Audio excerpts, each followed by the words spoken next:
Fantastic Beasts doesn't actually have a who wants to be one who wants to be. What is up, everybody? Random Man here. I hope everyone out there is continuing to stay safe and be well during this unpredictable time, as I am here bringing you my review for Fantastic Beasts: The Secrets of Dumbledore. Now, the plot of this fantasy film takes place several years after the events of its predecessor and follows Albus Dumbledore, played by Jude Law, who tasks Newt Scamander, played by Eddie Redmayne, and his allies with a mission that takes them into the heart of an army led by Dark Wizard Gellert Grindelwald, played by Mads Mikkelsen.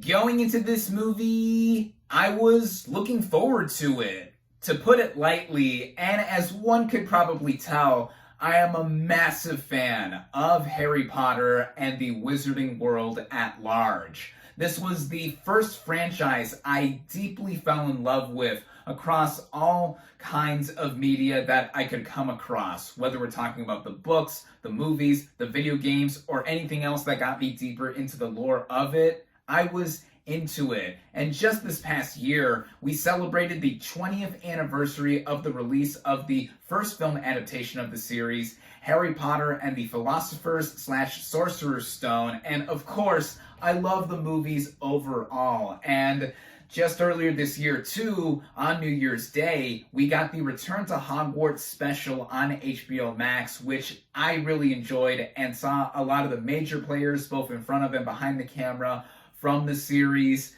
go over and give a retrospective on them in the movies and all that. I mean, I felt all warm and fuzzy inside, and it was the first thing I watched in 2022, and that was a nice way to bring in the new year. After the Harry Potter movies ended, we got the advent of the Fantastic Beasts film series with the first film, 2016's Fantastic Beasts and Where to Find Them. I really enjoyed, not just because it had us return to the wizarding world after 5 years in between movies, which in Hollywood terms is a while, but also because of the characters that we were introduced here, some of whom we were only introduced to via text or expanded lore, and also going further back into this universe decades before Harry Potter is even born. Then came the 2018 sequel, Fantastic Beasts: The Crimes of Grindelwald, and I don't hate it like a lot of people do, but I do agree that it is a huge step down from the first film and felt inconsequential and like a lot of filler just to set up the rest of the series, because this series was planned to be 5 films in total. And with now the third film, The Secrets of Dumbledore, even with the disappointment of The Crimes of Grindelwald, it wasn't enough to stop me from looking forward to what would happen next in a story that a lot of us in many ways already know how it ends by the time this franchise is supposed to finish and lead into Harry Potter. But I hoped for a film that improved on the last one and further expanded the multiple story arc to more intrigue. And there was also a lot going into this movie in terms of behind the scenes stuff, like the fallout of creator J.K. Rowling's comments online, the arrest of Ezra Miller, and the recasting of Gellert Grindelwald. And I'm not going to get into any of that because that is not what I'm here for. I'm here to review a film, and luckily for me, I was able to head out and see this thing at one of the first public screenings in theaters where it is only currently available. Starting out with the cast and their performances, we have Eddie Redmayne returning as Newt Scamander. He was the main major player of the previous 2 movies, and while he still has a substantial role in this film, he is more of a supporting player, I feel, and I still think brings a lot of the quirky charm that he brought out within the prior 2 films as this magizoologist who is going after a lot of the title Fantastic Beasts here. And with him taking a backseat to the title character of this movie, Albus Dumbledore, I think that this little bit of a switch up with the central focus of these movies, I think, is a well-handling exchange of hands, if you would, to that character. And speaking of him, we have Jude Law as Albus Dumbledore. As I said in my review for the previous film, I thought he was pitch-perfect casting to play a younger version of this character. And here, having a lot more to do than with the Crimes of Grindelwald, I think that here he brings out his own rendition of Dumbledore that, of course, is younger than the versions we saw on film as played by Richard Harris and Michael Gambon, and he doesn't try to do an impression of either actor, which is great because he makes the role of Dumbledore his own, and with him and the relationship he has with the villainous Grindelwald, that is expanded on more here, plus him showing off his magical abilities that would make him become the greatest wizard of all time, if you would. Also returning is Ezra Miller as Credence Barebone, who was revealed at the very end of the Crimes of Grindelwald to be a Dumbledore, specifically Aurelius Dumbledore, and his arc does have more interest, I feel, with how his character is expanded upon and in connection with Albus and Aberforth Dumbledore, played by Richard Coyle here. And he doesn't say or do much in this movie, but I thought Miller's use in the film was fitting. Other returning players here include Dan Fogler as Jacob Kowalski, the nomad/muggle who opened up a bakery at the end of the first film and has a relationship with Queenie Goldstein, as played by Alison Sudol here again. And the relationship here is not given much more in context to what is going on overall. I mean, I still think they're a cute couple like I first thought in watching them in the first movie. And with Fogler being the comic relief of this film, I just love that he is basically the audience character getting into the wizarding world here, and he's quite charming as well. And Alison Sudol being basically the magical Marilyn Monroe, I loved her in being here a lot more, and also given a bit more vindication than what was seen of her in the previous movie, because she made a certain decision that I was not a fan of, and I love this character so much anyway. Also doing well is Callum Turner as Newt's older brother Theseus, who has a more prominent role here. But getting into some of the new players, we have Jessica Williams as Professor Lally Hicks, a respected charms professor at Hogwarts who has a more integral role than she did in the previous film, which I legit forgot she was in the last film, but here she's basically the replacement for Tina Goldstein, as played by Catherine Waterston, who is in this movie like in the previous two films, but barely, or I should say briefly. She has a much more minor role in this film. But in terms of Williams' performance, I loved her in this. I thought that she was great in adding a new dynamic into the big group of players assembled by Dumbledore to go and stop Grindelwald. And speaking of the villainous character, we have Mads Mikkelsen now taking over the role of Gellert Grindelwald here. And previously, I thought that Johnny Depp was pretty good in the role, and if anyone had to replace him, we couldn't have gotten a better actor than Mads Mikkelsen to do this job. And I think that not only does he fit the role well, but he improves on Depp's performance by effortlessly being menacing. There is just a lot seething with him, and you can feel the authoritarian vibes off of this character being Voldemort before Voldemort, and also with the relationship he has with Albus Dumbledore. You feel that right from the opening scene of this movie, and just how they have conflicting ideologies, but their romance has something that unites them despite being torn apart by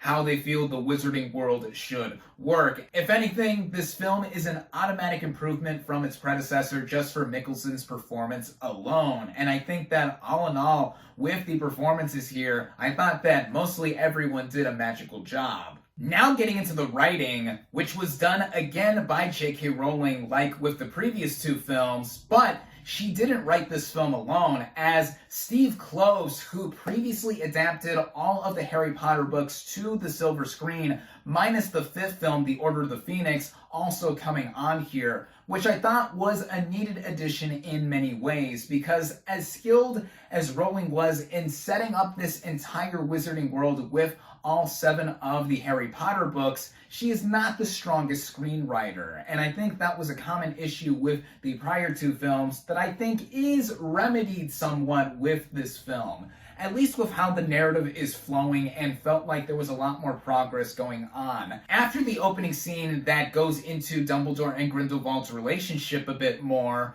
we get a transition into Southeast Asia where Newt Scamander is looking for one of the titled Fantastic Beasts that ends up being integral to the main story and gets us into the plot further with the attempted thwarting of Grindelwald from trying to turn the wizarding world against the non-magical world. Basically, this movie keeps it light in terms of what it tries to do narratively, which I think is an improvement on the convoluted nature of the previous film, feeling like it was filler and trying to do too much anyway, and even with this movie feeling like it doesn't do much anyway aside from a simple mission to take down the main villain. I think that it is consistently engaging all throughout it. It runs at about 2 hours and 20 minutes or so, which in itself is lengthy, but in execution, I think that it has more purpose and there's a lot more urgency with what is going on this time around, and I think that is coupled with the direction by David Yates, who once again comes back here for another Wizarding World entry, having directed every film in this series since the 5th film, Harry Potter and the Order of the Phoenix, and now with the 3rd Fantastic Beasts film, I think that he picks things up back again with how the characters go about everything, the weaving of scenes all together, and how we get more of the magic brought back, especially for us fans. There is so much to get into with the Easter eggs and even just with the setup of what could possibly come in the future, and also what is already going to be connected with the eventual advent of Harry Potter being born and his story playing out. Also helping out is that we see more of the wizarding world worldwide at this point in time, jumping to and from locations such as China, New York, Britain, Bhutan, and Hogwarts, even if briefly, again, like in the previous film, just hearing Hedwig's theme and seeing the castle in the distance just got my heart and my soul feeling all warm and fuzzy. Nostalgia is powerful when done right, and here there is a purpose as to seeing this location again, even for a fleeting moment, and going all around with what we see in this film, getting into the technical elements. Like the previous films, I think that the production values here are all top tier. The first Fantastic Beasts film won the Oscar for Best Costume Design, and all of that permeates throughout the entirety of these films, including this one, with how these characters look, in them being period pieces and each of them having their own distinct style, the way the sets and art direction are. It's absorbing like what we have seen before, and even the visual effects I think are top notch with how a lot of the dueling plays out, the different spells, the ways the objects move. Quite a few moments use slow motion, and I think effectively so, with some of the spells and dueling moments throughout it. And there's not a lot of action here, say compared to some of the other films, but when the magic is shown here, it is shown off well. And the last big element I wanted to mention technically was the original score by James Newton Howard, who comes back from composing the previous 2 Fantastic Beasts films. And I think that with the whimsy that he brought with the other 2 movies, while also having a little bit more of an emotional core here, especially with the dynamic between Dumbledore and Grindelwald, I think it is done to an extent that feels like it is at home with the Wizarding World overall. As a Wizarding World fan, I mostly got what I wanted with this film, and I think that now the series is finding its footing in how it is basically transitioning to focusing on the story of Dumbledore and Grindelwald, with Newt Scamander and company still being here, but now looking a little bit more to be less emphasized going forward. I don't know how well this movie is going to do to warrant the next two entries coming, and with the screening I was at earlier, it was in the single digits, which is surprising for an opening night showing of a big movie like this. But in any sense, with how I feel about this movie overall, again, as a Wizarding World fan, it was just something that I felt I needed and got, and as a movie, in looking at it from a more grounded sense, just as a film overall, I thought that it was a definite improvement on the previous film, and I think that it's just under the enjoyment factor I personally had with the first Fantastic Beasts film, even though looking back on that movie, it is basically just the Wizarding World version of Pokemon Go, which I think is an apt/dated reference given that both it and that mobile game came out in 2016. I felt that that movie had more focus with what it was doing with its super simple concept there. And with things being more simple this time around as a sequel and feeling like they progressed, though not too much, I think that if we were to go further from here as this film has established, I think that we are in for hopefully some good stuff to happen later on in the Wizarding World. Though I will say that in the way this movie does end, it concludes some arcs for characters. If it were to stop right here and we could fill in the blanks in between leading up to Harry Potter and his adventures in case we don't get the next two Fantastic Beasts films. Also, a lot of us devout fans already know the fates of some of these characters given the extended lore that existed before the Fantastic Beasts movies. But as it stands on its own and with the Secrets of Dumbledore, I recommend it. My final verdict for Fantastic Beasts, The Secrets of Dumbledore is 3.5 out of 5 stars. Thank you all, as always, for watching. Be sure to like this video, comment on what you thought of Fantastic Beasts, The Secrets of Dumbledore, social media links in the description. Subscribe to my channel for more, and I'll catch you on the next movie review.